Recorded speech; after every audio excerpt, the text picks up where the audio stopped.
All right, folks, it's been a little while since I did a Homestead update. So in this video, I just want to show you guys a bit of what's going on up here. Some of the things that I didn't anticipate as much when I started this project. And I want to tell you about a new beta program we're running at From the Field.tv, which is going to totally affect a lot of what you see from me. Especially if you're watching this one on YouTube. This video I'm going to put on YouTube and From the Field. And I'll just say real quick, it means that there's going to be no more live streams, but we're going to have something better in its place that I'm excited to tell you about. So I'll talk about that at the end. So it's winter's really starting to set in up here. And we had a spell where we had a little over a week of really, really soggy weather. So it was above freezing, but close to freezing, and just wet and soggy and really socked in. And so I learned some interesting things about the solar system that we're running up here, which I'll talk about. But it meant that we had to work in the rain, but also shift gears a little bit. And yeah, there's some construction challenges we're still kind of dealing with, but we're muddling through. So a thing that I've been doing a lot of work on in the last few days, and it's something that I think I overlooked when I took on this project, is just working on roads.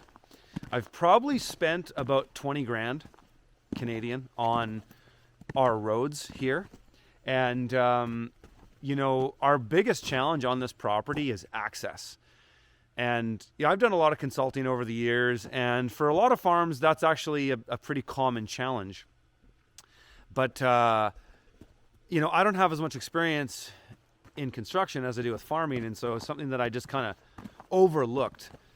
And it's what I've been spending a lot of time on recently. And because we've had such a soggy time and the transition seasons can be really soggy, I wanted to spend some time and money on making our roads better. One, so that construction trucks can get up here better when they're bringing materials, but also just for us when we're walking around, or my construction crew are coming back and forth, we're not treading through mud, which can suck. So I've spent a lot of time on that, and it's been something that I just completely overlooked.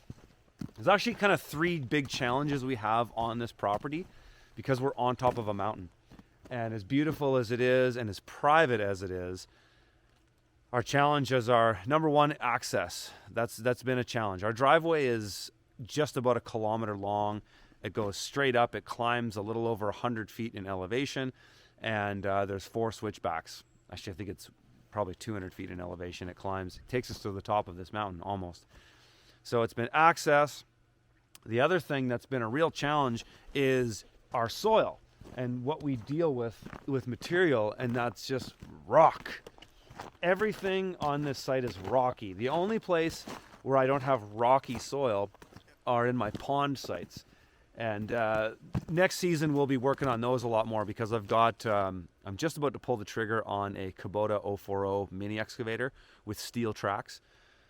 And I've spent a lot of money on rentals for mini excavators this year, and I just realized I'm gonna need it so much that I'm just gonna buy it. So be getting that in the spring. But it's this material. It's just brutal. It's sharp rocks, overburdened. There's soil in there, but there's not very much soil. So it's been number 2. It's been our soil, and number 3 is just exposure, which is good and bad. It's really good when you're solar powered because we're so exposed up here. We do get a lot of daylight hours, far more than we did in Kelowna. We just have more sunlight up here. Even on days like this, we're still generating a lot from the system. But that exposure is also really tough when the weather gets tough. So we can get some pretty harsh winds that can happen very quickly. And then all of a sudden it's crazy out here. Things are blowing around. Hasn't been too bad though. We've had a couple close calls, but the exposure has also been challenging in the summertime because we are so exposed. You know, the higher you get, the hotter it can be when it's really sunny in the summer. And we had almost 2 weeks at the end of June, which were just brutal. And we had to shut down for a number of days because we were exceeding 40 degrees Celsius every day. That's around 110 Fahrenheit. And some of my guys just weren't cut out for it. So we had to shut down. I think our high, we got up to 47 degrees Celsius, which is crazy, crazy hot. That's like temperatures you experience in the Middle East. But it's dry up here, so that's nice. It makes it so that, the humidity is often the worst part of a climate, whether it's too cold or too hot. When it's humid, it's really cold or it's really hot. So yeah, those are our challenges. I mean, one thing I'm going to be spending a lot of time with come spring next year is building soils. And so you can see here, I just bought this new implement for my skid steer. It's a skeleton bucket, and it has about 2.5 inches between the teeth. And so this is what I'm going to be using to start building soil, because I do have soil up here. It's just full of rocks. And so I've got to sift out those rocks, especially the big ones right out of the gate.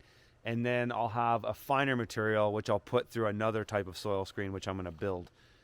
And that's going to be the basis of my soil, plus compost or organic matter, plus sand that I'm going to pull from my pond sites. I have 2 ponds here that, according to my calculations, can hold about 1.5 million liters of water. Now, do I really need those ponds for water, for just irrigation and drinking? No, I don't, because my well here, I've got a 400-foot well right at the top of this mountain that's going to be right behind my house, and it seems to produce an endless amount of water. We pumped it. There was one day where we pumped about 50,000 liters from it, and it didn't even slow down, and we got about 10 GPM. And but the reason I want to do these pond sites is for fire suppression and just to green this place up. These pond sites are natural draws. There are basins of natural draws on this mountainside where historically water does settle, and in the springtime I can see water flowing through there. I've been here a full year now, a little over that, and I can see water settling in there, and I also dig down and find really fine sediment, because that's where erosion is building up. So they're great natural places to just do a little bit of earthwork and increase water catchment. Now that'll be really good for fire suppression, because if I get into a situation where I've got fire around me, I can pump a lot from these ponds, because even if I had a well, it's only one source of a well. It's only water coming out in one place, and you can only pump so much from it. Whereas if you have ponds, you can drop multiple pumps in there and just pull a massive amount of water in it. So it's part of kind of a long-term strategy for fire suppression. And since I'm standing here, I might as well just show you this other little toy. This is my new snowblower that we're going to be using to manage the driveway. We get a lot of snow up here. And last year I was using my articulating bucket, or blade I should say, and it worked pretty good. But my challenge up here is that I have such a nebulous driveway, and it means that the snow would always build up on the sides when it's pushed up against the trees, and so I'd have to come back and deal with it with the bucket, which created some challenges logistically, slipping around and kind of having to move in awkward positions on the driveway when it's just snow and ice. And so this is going to make life a lot easier, and getting ready to use this thing is why I'm spending a good amount of time right now on fixing more of my roads.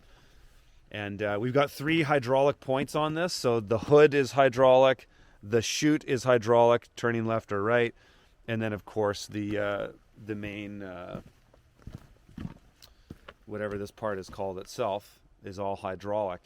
It's 74 inches, and yeah, I'm pretty excited to run it because I actually really enjoy doing snow management. It's kind of nice. It's I find it quite meditative, even though I'm running a heavy diesel machine, but I really do enjoy it. So this is going to mean that I can just shoot it right over the low side of the road into the forest and not have to touch it again. So I think that's going to make life up here a lot easier. But I've had to do quite a bit of road work, and this is not even close to being done, but I've got my material spread, and then I'm going to be running the packer today to pack this down. And what I've done is I've got, this is road crush. I've got a lot of road crush brought in at different parts on my driveway, just kind of working on the weakest links first, smoothing them out so that the snowblower runs over these a lot easier. So that's the plan there, and that's something that I did not expect to spend as much time, money, and just resources on, was managing my roads. I'd say so far I've spent about $20,000 and probably 2 weeks of man hours just managing the road, widening out switchbacks, putting crush in, leveling things, grading things, clearing trees, smashing rock. It's a lot of work, and it's, again, there's pros and cons to all these things. The pro with my limited access on this property is that when the zombie apocalypse happens, and we've got all these adverse reactions happening, and we've got madness with mandates and medical apartheid and all that, we're pretty locked up here. I mean, it's our property is very private. You can't see it from any roads, and it's really good that way. But it's a challenge to get up here. In the winter, you know, if you don't have 4x4 and studded tires or chains, you're not getting up my driveway. So again, there's pros and cons. The challenge has just been getting some construction materials up here. Like my trusses came on a 32-foot gooseneck trailer, and that truck couldn't make it up. I think it would make it up now with a lot of the road improvements I've done, but that was a nightmare receiving the trusses for the buildings here. We had to basically bring them up 5 at a time on another trailer. It was really challenging. So there's been a lot of that this year. I received a shipping container last week, and same situation. He got stuck, and I had to get my winch with my skid steer, which was very helpful, but we spent half a day just getting him out of a corner to get him up here to drop off the shipping container. So it's definitely the number one thing that I overlooked when taking on this property. But yeah, it is what it is, and we're working through it. And so, you know, fortunately, we've had a small cabin. It's like 800 square feet that came with this property. So we've been living in there. So we're comfortable. It's tight, but it's comfortable. And our kids are young, so it's fine. But yeah, so, you know, we're not getting the house built this winter, but that's okay. We're comfortable enough in the cabin, and the greenhouse will be finished. And so let's talk a little bit about that right now. So the passive solar greenhouse is coming along nicely. We've got the poly up. We've got a lot of the roofing and flashing system around sealed in, and this is very sweet. This my main builder, a lot of this was just his idea on how we use channel lock on a structure like this, because, you know, wiggle wire and channel lock for greenhouses aren't meant for permanent structures like this. They're meant for high tunnels. But I've talked about this many times, and why I like using channel lock. It's because it's so much more inexpensive. It's a 20th of the cost than doing polycarbonate. It's way less work. Yes, you'll have to replace it every 4 to 7 years, but the cost savings are so significant that I think it's worth it. And I actually really enjoy the R value, and I like the way it looks. I think it looks cool.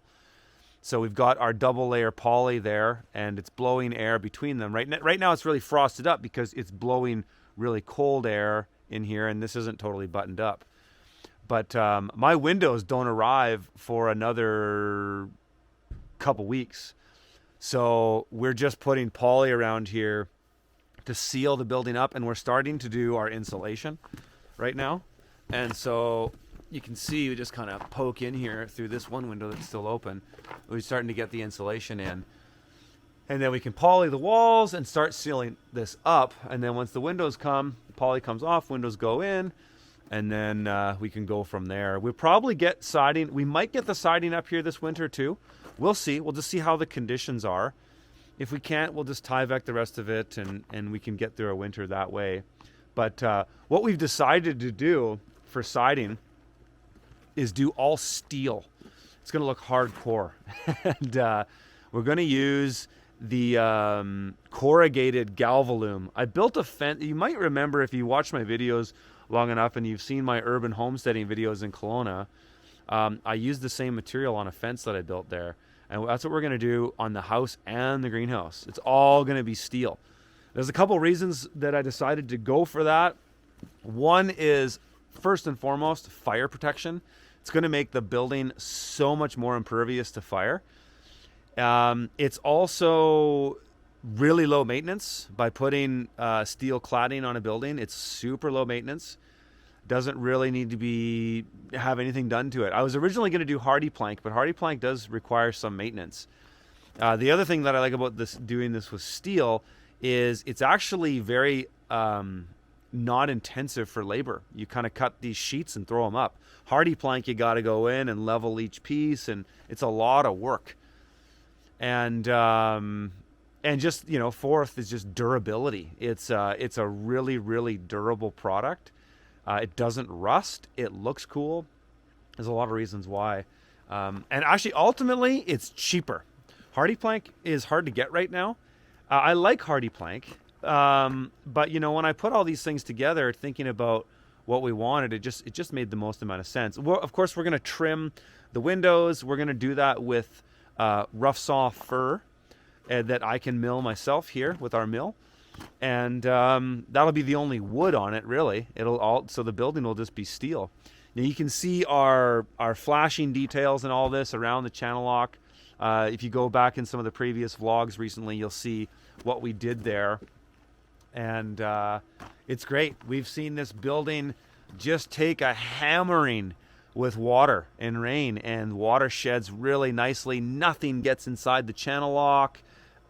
It's amazing. So that's kind of where we're at there. Now I wanted to kind of talk to you guys a little bit too about the power system and how it's been doing. So right now the sun's coming out. It's quite nice. And we have had some very, very gray and dark days here in the last week. And there's been some days where the system has only produced about 6 kilowatts in a day total. And because we have 96 kilowatts of batteries on those days, the batteries go down a little bit, and then we're able to boost the batteries back a bit once the sun comes back. And it's quite amazing how productive these are when the sun comes out. So yesterday, it was really socked in. And the system, I checked it at about 1:30 or 2. It had only produced 4 kilowatts in the entire day, but it was socked in. It was heavy. We were pretty much in the clouds. I had about maybe 300 or 400 feet of visibility. So the system produced about 4 kilowatts total. Then we had a little burst of sunlight, just like this. It came out for 2 hours, and the system produced another 9 kilowatt hours in that time, topping up the batteries and getting to a float state where we had more energy than we could use. So it's been really cool so far. And so far, it looks like we might not even need to run a generator. Though I have a generator coming. We're going to be putting a 13 kilowatt Yanmar diesel generator on the shop here, connected to the whole system. So we can use that if we need to. But I mean, of course, we're not at the winter solstice yet. That is the real test. Basically, that 1 month period on the shoulder of the winter solstice is where we want to really test the system. So that's kind of where we're at right now, folks. And so I want to tell you about a new beta program we're running from the field. We're going to just see how it goes. It's called Community Questions. And basically, our members can make videos, and we've got it's all set up. We have an app you use. If you're a member, you would have got an email about it. And you can pose a question to me or any of our other content creators like Dakota Cohen or David Bouchard or Stephen Cornett. You can pose a question to us, and we'll make a video response. And so this is what we're gonna try this for a while, and I'm going to stop doing my live stream. So this video will go up today, Wednesday, and tomorrow, Thursday, will be my last live stream. And I don't know if it'll be my last live stream ever, but it'll be my last live stream for a while. And I think doing this is actually going to provide more value to our members because it's going to get more focused and concise responses for you. It's also going to free me up a little bit because the live streams have been a challenge this season. As you would recall if you've watched a number of them, I've had them interrupted a lot of times. It's really challenging doing this construction project, and sometimes I just have to do things on Thursday. Like somebody's delivering something, and because we're in such a remote location, if a delivery driver's got an important thing that I need and they say, hey, it's coming now, I have to be here to receive it. That's been one of the reasons. There's been a lot of other reasons that my streams have been interrupted. So we're going to take a break from the streams for a while, and we're going to focus on these community question and responses. And there's a number of them up already. If you're a member from thefield.tv, you can go in there and see some of these. And sometimes they'll be really short. Sometimes they might be long. Who knows? But I've got a number of them that I've responded to already. You can check those out. And so that's what we're going to do. So as of tomorrow, Thursday, it's going to be the last live stream for a little while. And we're going to just focus on this. And this will actually, it's a real win-win because it's a way to provide more concentrated content specifically to members and questions. But it's also something that gives me a little bit more flexibility that when I have moments, I can just do them. And we can stack these up. And I know a number of the creators have already been making responses to your questions. So go and check that out. If you're not a member of From the Field, might be a reason to sign up. So head over to fromthefield.tv, and I'll see you guys in the next video.